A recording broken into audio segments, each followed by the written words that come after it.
YouTube family તો કેમ છો બધા મજામાં થશો તો મજામાં જ રહેવાનું તો આ બધું હમણાં ગંગામાં ખાય છે અને પાછળ રાજલ છે તો ખાય છે ને આપણું મકાનનું કામ કેટલે પગ્યું છે તમને વિડીયોમાં દેખાડી દઉં અને અત્યારનું વાતાવરણ કંઈક આવું છે તો મકાનમાં જો એક પાંચ ઊભું કરી નાખ્યું છે ને એટલે સુધી આપણે સણી નાખ્યું છે તો હું અંદર જઈને પણ બતાવી દઉં 3 થર લીધા છે બીમ પછી ને આ બાજુ બધી રેતી નખાઈ દી છે રીસેબીથી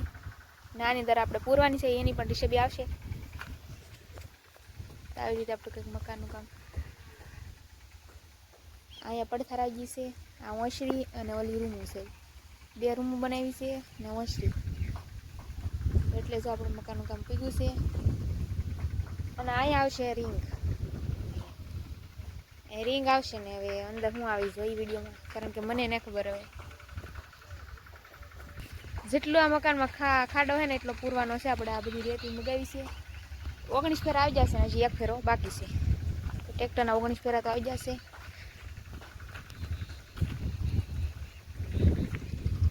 અત્યારે જો પાછળ સરસ મજાના દાદાના ડોડા થઈ ગયા છે મકાઈ અહીં આપણા છે જૂના ઘર આપણે નવા ઘર બને છે મકાન બનાવીને બહુ ફાયદો થાય કેમ કે સરસ મજાનો પવન આવે છે અને વૃક્ષો પણ બહુ મોટા મોટા થઈ ગયા છે મસ્ત મસ્ત વૃક્ષો પછી આપણે ફળિયામાં જો અહીં ભૂરો છે ને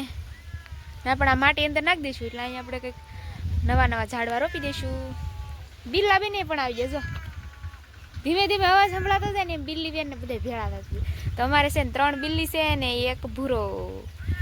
કા ભૂરા બેને ખબર પડી કે હું બોલતી હતી કા ભૂરા એવું છું ને ઘેર હું તો ના લેવી એવું તને આમાં પૂર દેવાની જરૂર છે જો આમાં તો એક ભાઈ હે ને કોલમમાંથી નીકળી જાય ખાલું એને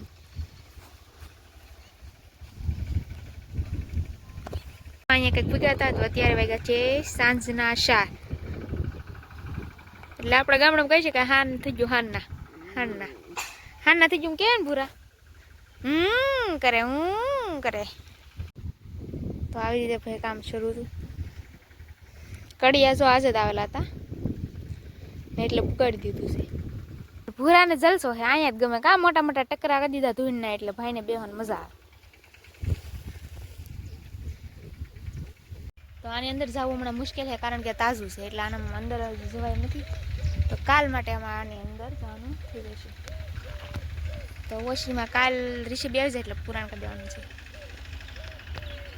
તો અહીંયા કંઈક ઓશરી આવશે ને અહીંયા હજી દરવાજાનું એવું આવશે આગળ દાદરા ને બાદરા તો આગળ બનતું જાય એમ પછી આપણે આગળ વિડીયો બનતા રહીશું આગળ વિડીયો પણ મૂકતા જઈશું દાદરા ને બાદરા સણાશે તો આગળ વિડીયો બનતા રહીશું હાલે ભૂરી ખાય હજી એને માએ જો ખાઈ લીધું કા હમણાં નહીં દઉં હા પાડે એમાં ગંગામાં હા પાડે રાજલ તો દેખાતી ને જો છે દેખાતી ને છે નાની એમથી છે રાજલ તો અહીંયા જ આપણે વૃક્ષોના ઘનઘર થઈ ગયું છે મસ્ત મસ્ત વાતાવરણ તો ગામડાને રહેવાની મજા કંઈક હોય વૃક્ષોની વચ્ચે રહેવાની મજા કંઈક અલગ જ હોય